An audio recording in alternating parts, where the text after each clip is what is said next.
Hey everybody, Nolan from 4Player Network here, and these are my top 10 games of 2014.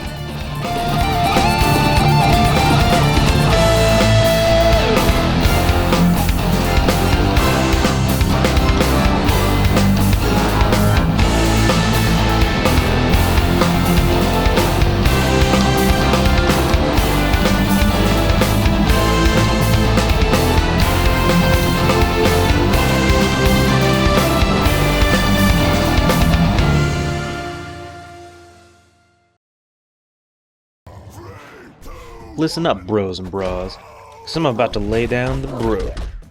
Broforce is a brodacious game in which every bro should play. It's got action, guns, knives, guns, bros. This side-scrolling run-and-gun platformer will have you and your bros so pumped you're gonna pop a broner. The explosions and bullets flying across the screen is enough to get any bro locked and loaded. Nothing feels better than setting your enemy on fire and hearing them scream and run as they slowly die in your wicked hot fire. There are also so many action heroes from the 80s and 90s, from Rambo to Neo from The Matrix and Mr. T to the Terminator. Thankfully, death comes and goes very quickly in this game, much like Super Meat Boy or N+. Dying isn't as big of a deal because you respawn so quickly. The fast-paced action never slows down. Rescuing a friend who's been captured is a nice thing you can do, though it's also fun to jump onto the rescue helicopter and leave your friend on the exploding platform as you fly off into the sunset. But seriously, Broforce is an awesome game to play with a few of your friends or even by yourself. That's why it's my number 10 game of 2014.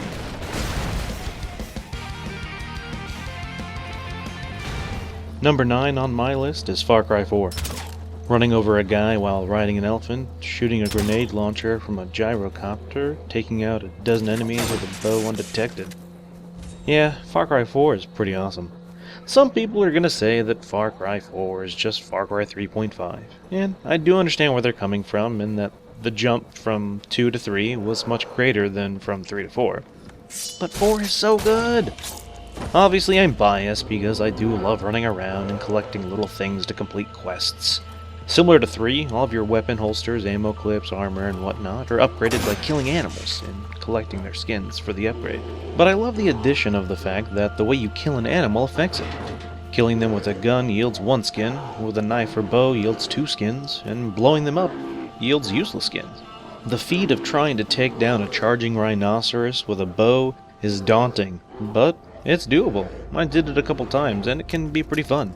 You know, speaking of animals, fuck those honey badgers. I watched a honey badger take down 5 guys, and then he came after me, and it took almost 2 clips of ammo to kill him. Anyway, back on topic. I will say the story beats in this game are pretty good, making you choose between Amida or Sabal, those crazy kooks. Plus, everyone's always got to mention Pagan Min, and I'm gonna agree with him. While he's in the game far less than he should be, each encounter with him on the radio or in person is always delightful. Troy Baker's done it again. And I'm not even going to get into the ways that Pagan Min affects the story. No spoilers here. Playing co-op with a friend is always fun, either from taking down outposts, hunting missions, or just flying around and wreaking havoc with gyrocopters. Then you've got Shangri-La. How about you go get high with Yogi and Reggie and proceed to go on an adventure with a pet disappearing tiger, killing tribal enemies and ringing some bells. There's a competitive multiplayer as well, which can be fun with Capture the Flag or Capture the Point, as you play Shamans versus Golden Path fighters, which have very different playstyles, either more stealthy or just shoot 'em up. I found that there's a ton of fun to be had as well in the map editor by creating your own maps or playing someone else's. Far Cry 4 is a solid shooter adventure game with a great co-op mode and excellent gameplay. If you liked Far Cry 3, you'll like Far Cry 4. And if you didn't play 3, 4 is the way to go.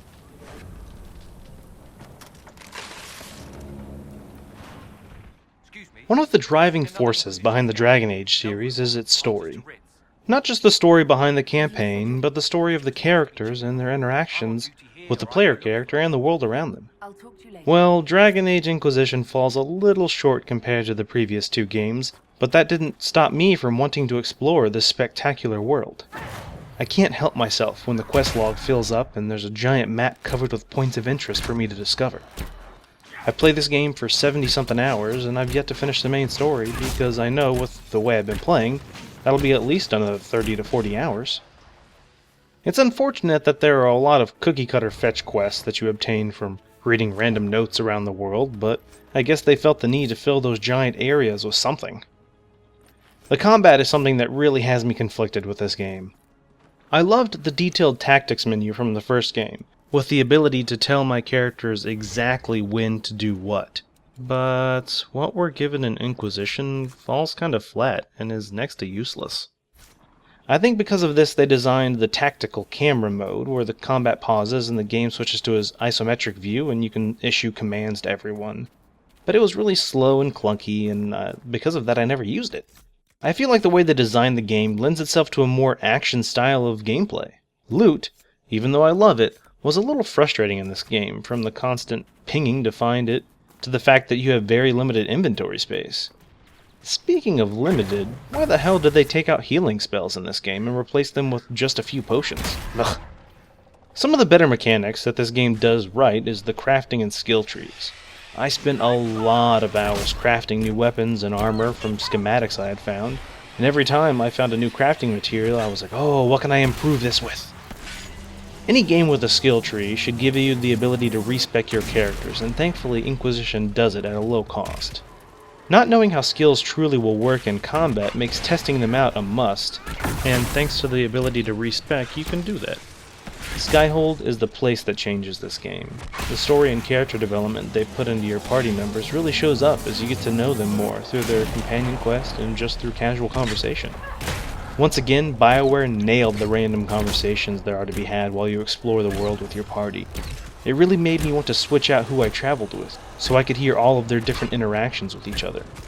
Sarah and Solas having elvish conflicts, or Vivian trying to make Iron Bull more of a gentleman.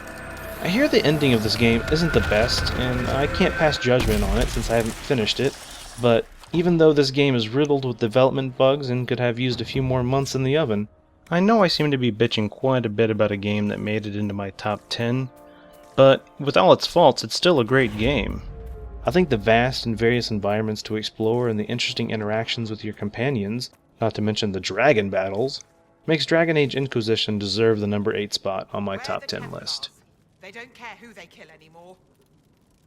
You're saying the Templar? Coming in at number 7 is Shantae and the Pirate's Curse.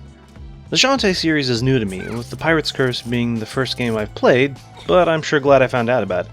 Thanks, Brad. It definitely scratches that itch for a light Metroidvania game. I say light because it's a little on the short side, and it's not super difficult. It does have your typical areas locked behind progression, such as getting new skills or items, but they seem a little just placed willy-nilly in previous areas you've been to before, instead of thoughtfully laid out on a designed map that grants you access to new areas with those new skills. There isn't a giant map like a true Metroidvania, but rather an overworld map that you select the area you want to explore, with new areas locked behind a main story mission.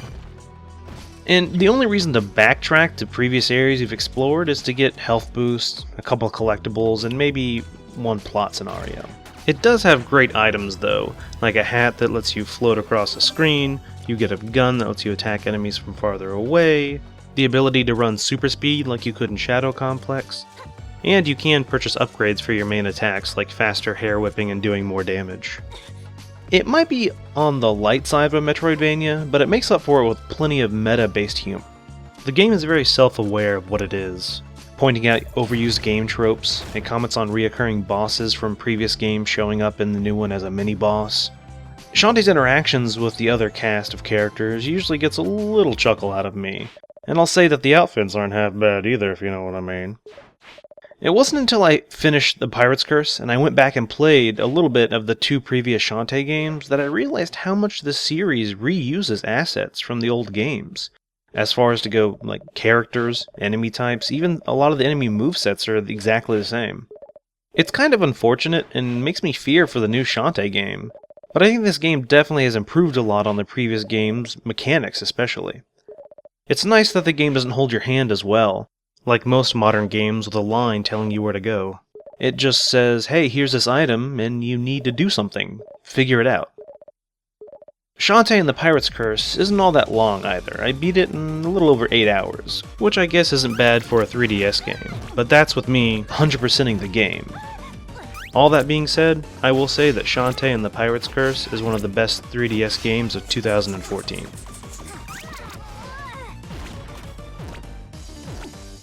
South Park and the Stick of Truth is number 6 on my list. Y'all knew this was gonna happen. I mean, come on. I love South Park to death, and the second I heard that Matt and Trey were actually working on this game with Oblivion, I couldn't wait. The chance to explore the town of South Park all laid out and overflowing with references to the show is any fan's dream. It was like an interactive episode. The RPG elements of the game were slightly lacking. There was a lot of items and loot and skills that you could obtain, but they weren't that different from each other. The class selection was pretty typical, but being a South Park game, you could choose to be a Jew. Combat in the game really just boiled down to good timing. When you go in for an attack, hitting the attack button at the right second gave you that little extra boost of damage, but the real key to winning battles was timing your blocks. Later in the game, if you missed too many blocks in battle, you probably were going to die. I've said it before on the podcast, but it really felt like both your attacks and the enemy attacks were just too powerful. Combat encounters went by too quickly. I rarely got the chance to summon the machine gun wielding Jesus or Mr. Slave to shove an enemy up his ass. But I love the South Park related quests, anything from collecting chimp Pokemon to looking for Mr. Hanky's little poo children in the sewers, while I fought off hobos and those goddamn hippies. This game has too much content for me to even cover in a 10-minute sequence. You get abducted by aliens and anal probes are involved. You get shrunken down by underpants gnomes and fight on your parents' bed while they have sex. You help Al Gore on his quest to find Man-Bear Pig, and so much more. Exploring the 8-bit Canada was amazing, with a MIDI of Oh Canada playing in the background, and following the one road in Canada while you fight off direwolves. You know what direwolves are, right? They're like wolves, but they're dire. Depending on whether you chose a Jew or the other 3 classes, fighter, mage, or thief, you would get different dialogue options, and you do get to choose sides between the game, which changes things up slightly. Obsidian did what they did best, making a solid RPG.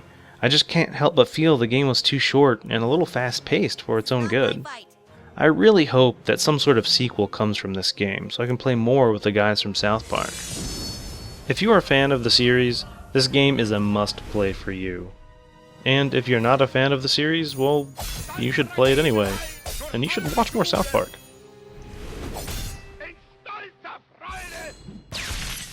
Alright, we're halfway there, and we're starting the top 5 with Metal Gear Solid 5 Ground Zeroes. The whole Ground Zeroes and Phantom Pain thing left a bad taste in a lot of people's mouths, but I don't mind it.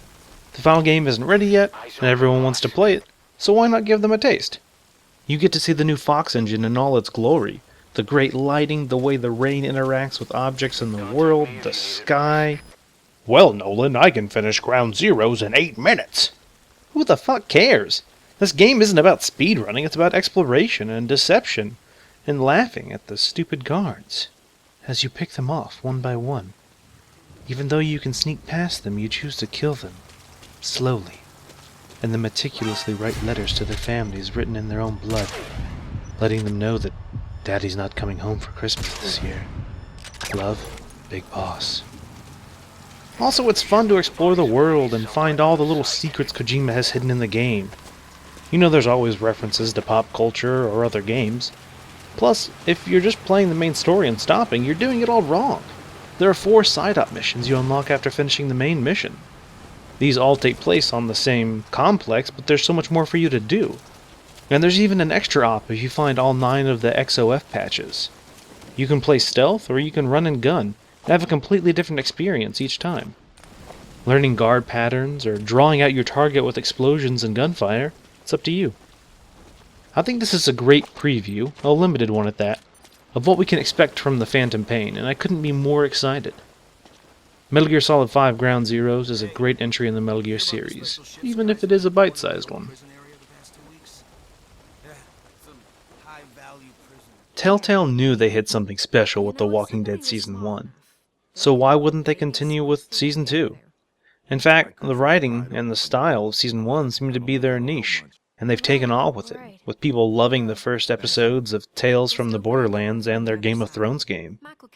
Telltale is great at writing interesting characters and putting the player in situations that keep you on the edge of your seat, and moments that can be literally jaw-dropping. Clementine is back, obviously, and while I think she is a great character, I really don't like the concept of several adults acting like idiots and constantly looking to a child for guidance, forcing this little girl to be the voice of reason. It made sense in Season 1 as you played Lee, and you were making the decisions that affected a little girl who you took responsibility for. But now you're a little girl taking responsibility for a bunch of adults? I kinda have a hard time suspending my disbelief in this scenario. They couldn't really have created another Lee-type character, so I understand why the player had to control Clementine, but it would have made a lot more sense if the other characters looked to her less for guidance.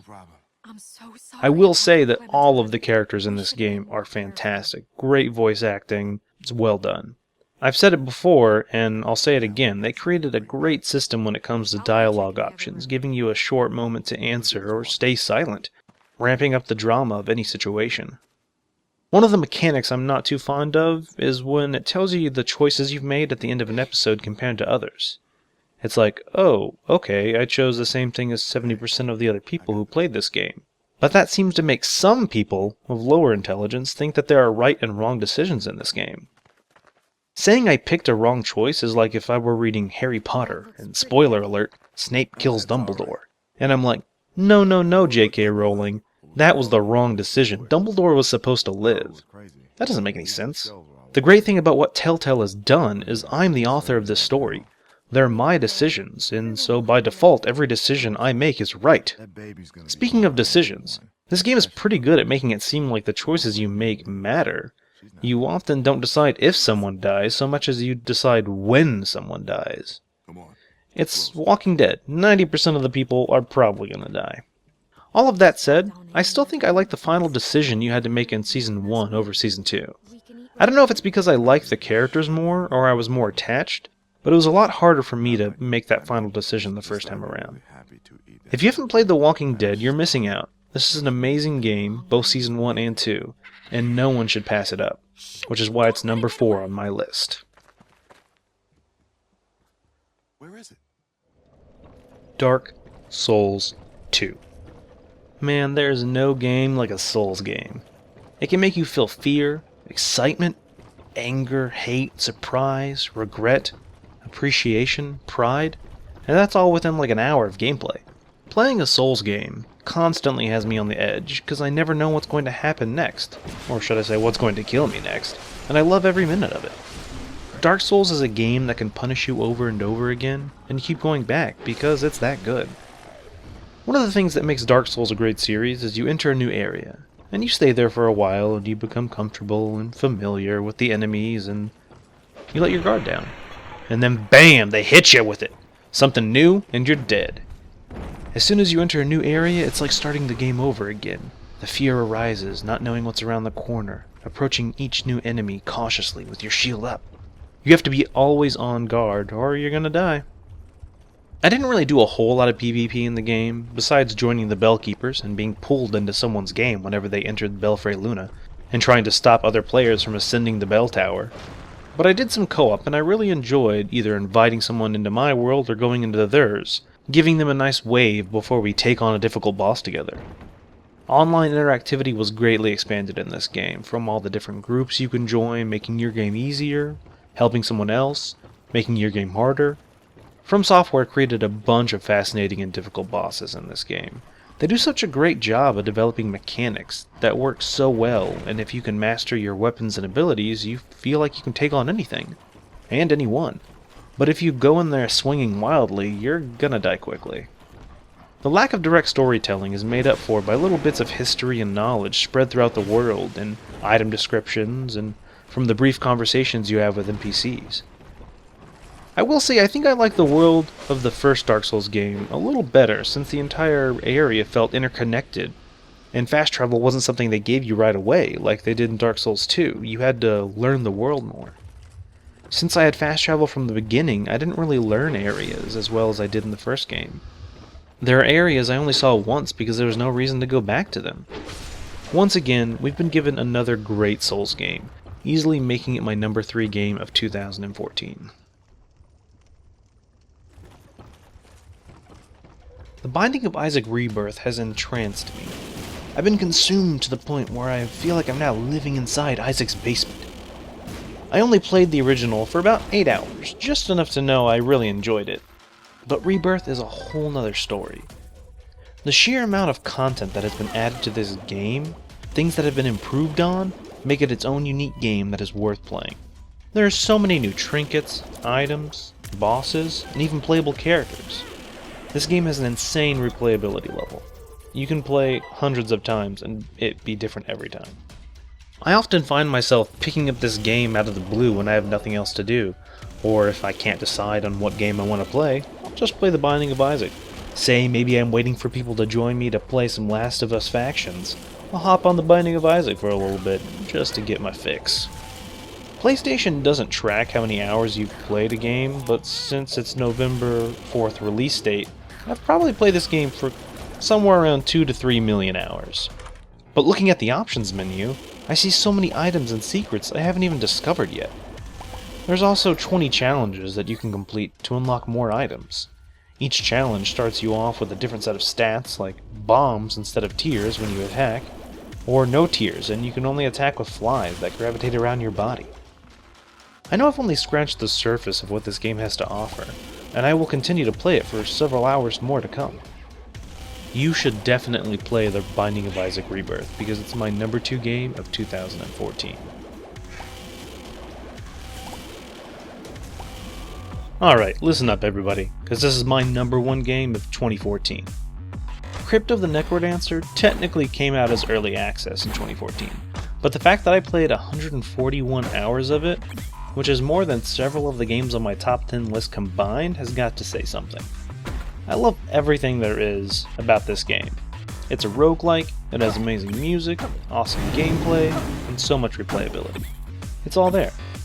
Technically, I first played this game back in 2013, maybe a little bit before that, but it's changed so much since then. Back then it only had a single level or two and just a few enemies. The game is still in development, so things are constantly changing. They're adding new enemies, weapons, items, spells. There's nothing quite like starting a level and getting to the exit and having a combo going the entire time. Sound is such an important factor in this game. Be it hearing the shopkeeper start singing and you know you're near the shop, or hearing the stomping of a dragon or a minotaur letting you know you're near the end of the stage. You'll have moments of panic as enemies start to surround you, and you have to escape, but you gotta do it to the beat. And oh, it's so sweet when you make it out of there, killing all those enemies to the beat of the music. You can choose to wait until the final release or jump on it now, but whatever you do, you better get this game. I don't even know what else to say about it. You can use your own MP3s for the soundtrack of the game, though you should first use the game's original music because it's the bee's knees. At this point, I'm just kind of vamping, so Chris Davis is forced to show more amazing Crypt of the Necrodancer footage. Are you seeing what's going on the screen right now? This is amazing. Perfect. This plan is back on. Wow, look at that. How could you not want to buy this game after what you just saw? Crypt of the Necrodancer is my favorite game of 2014, so you should at least try it out, because I said so.